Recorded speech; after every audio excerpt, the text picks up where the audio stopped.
Alright, thank you for watching. I watched a debate on the YouTube channel Unbelievable. It's a British channel, I think. They definitely speak with British accents. Bart Ehrman and Peter Williams were the two people debating. And the subject was, are the Gospels historically reliable?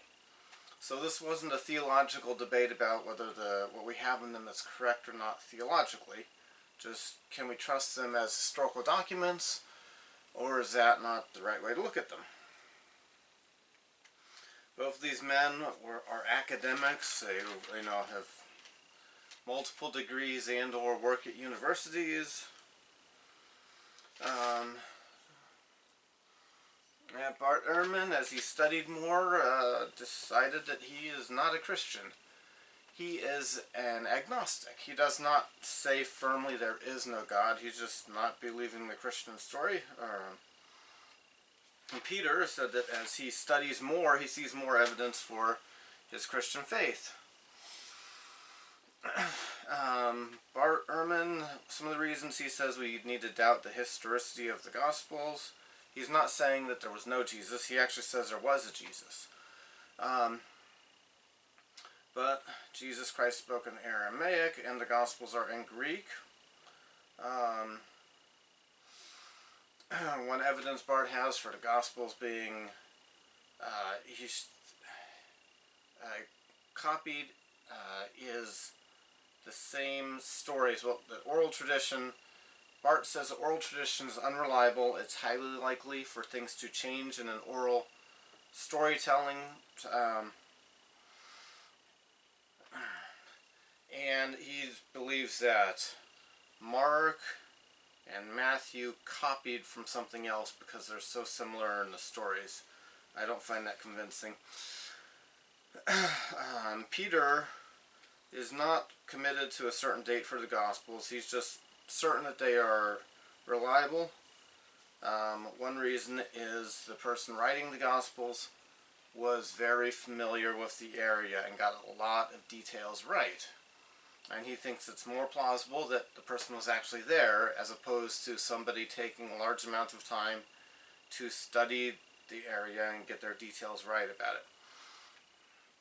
He went through a list somewhere in this debate. It was the 26 city names that were right. City names and locations. The measures that they used for the different things. There are some phrases in there that would not have been known by the people. There were some of the common names. Simon was one of the most common names in that time period, in that place. And so when there's a Simon, he goes into detail about their last name.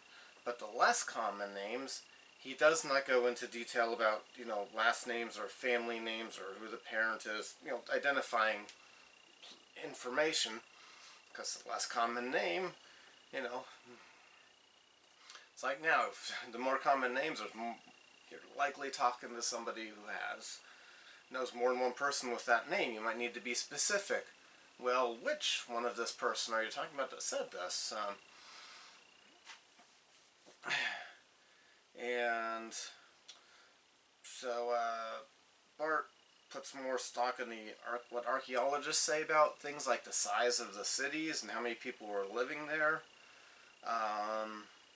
But let's see.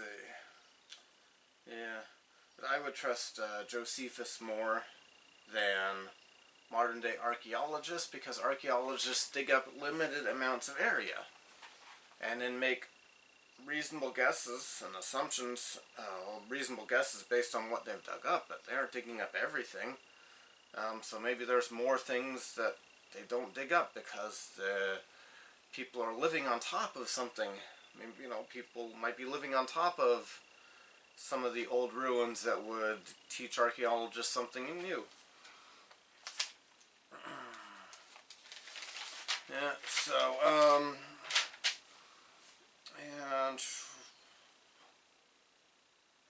and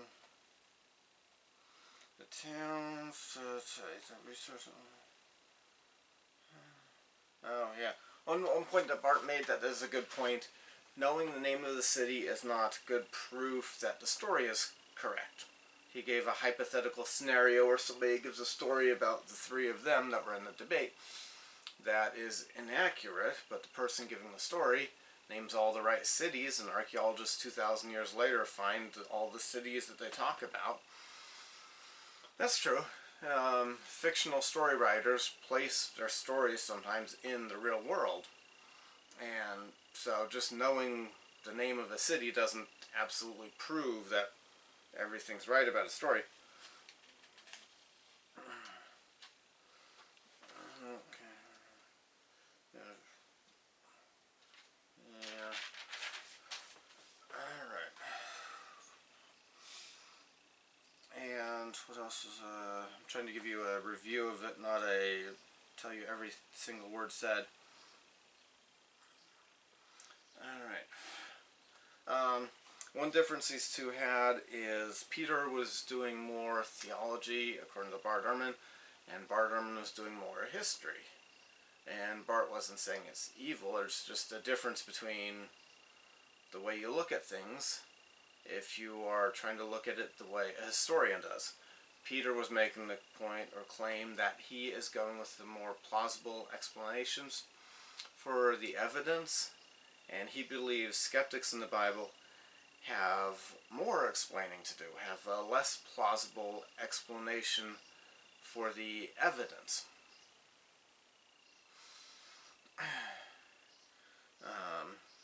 And that claim made some sense to me. Some of the stories, some of the claims made by people who are skeptical of Christianity seem very far-fetched to me.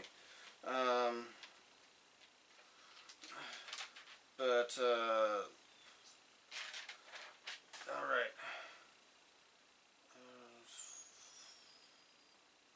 One thing that came up is Bart Ehrman is not using miracles as evidence for or against the historicity of the Bible and whether we have it all, every little detail correct that's in the Bible. And Bart made the claim that there were healers before Jesus, and so Jesus' healing miracles, in his opinion, don't count as proof of Jesus' divinity. Let's see. Yeah, so one of the reasons that Bart Ehrman claims that Bart Ehrman's claims about the New Testament are we can't be sure about it. It was oral tradition passed down, and oral tradition's unreliable, and that the writers were embellishing. He claims Mark did not claim Jesus was divine, or Jesus in the book of Mark does not claim he was divine. But by the time you get to John, he's making claims about himself, and his claim is that's because Christians were just making up the stories. And if not completely making them up, making up enough details for us to be skeptical about those stories now. Well, one thing he said about Peter's book, both of these men have written books. He claimed Peter's book did not actually take on or deal with actual contradictions in the Bible. He said Peter's book had a chapter about contradictions, but it did not deal with any actual contradictions that skeptics of the Bible bring up.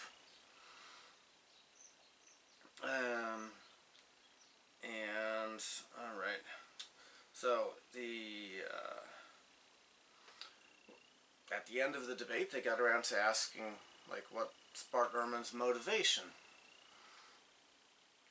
And Bart Ehrman said he's not against Christianity, he's not against the believers, he's not against trying to find historical information in the Bible. He is just against the fundamentalist view, the claim that the Bible is inerrant, never lost a word.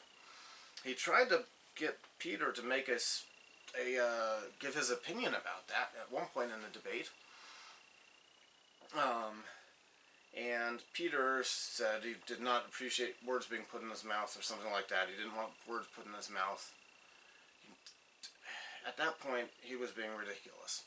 Bart Ehrman was not trying to put words in Peter's mouth when he tried to get Peter to let us know what his position is about whether the Bible is completely perfect and never lost anything since it was written, or the writers never got anything wrong. That's a reasonable question to try to understand where somebody's coming from. That's not putting words in somebody's mouth to ask them, what's your position about this statement, about this subject? Peter said that he believes the Bible, definitely does. He was the believing side of this debate.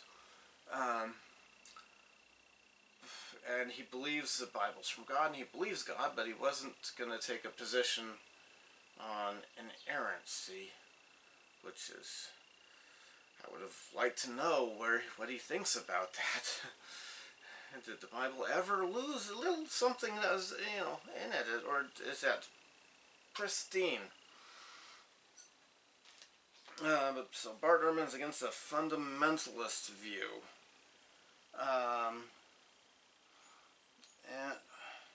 And Peter made the claim he's not a fundamentalist, but he didn't let us know whether he looks at the Bible the same opinion of inerrancy that the fundamentalists do. He looks at it as more as a small c Catholic, Augustinian and Jeromean way of looking at it. I'm not sure what that means. I mean, I know who Augustine and Jerome were, but what does that actually mean? I'm not sure. Bart pointed out he never called Peter a fundamentalist. He gave a little bit about himself in this statement at the end of the debate. He used to be a fundamentalist. He took that as a sign of pride. He was happy to be called a fundamentalist and call himself a fundamentalist.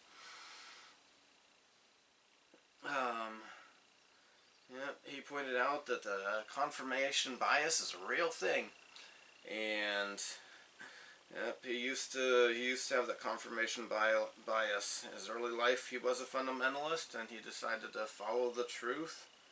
And as he studied more, he saw some things that were inaccurate about what he used to believe. Peter said that as he's gone through his years of scholarship, he is finding more reasons to believe the Bible. One thing Bart Ehrman pointed out is he takes it from both sides. He's got some integrity. He goes where the evidence leads him, and fundamentalists disagree with him, and he gets disagreement from them, but he does say there really was a Jesus who did something important, and had followers and was crucified back then. And so people who take the position that the Bible is 100% pure, made up stuff, they don't like him either. Thank you for watching. My position on this is the Bibles have enough historical accuracy for me to believe them. I think I lean more towards, I think I give them more credit for historical accuracy than Bart Ehrman does. And you have a good day. But Bart Ehrman, I've got to give the guy respect for what I just said about him.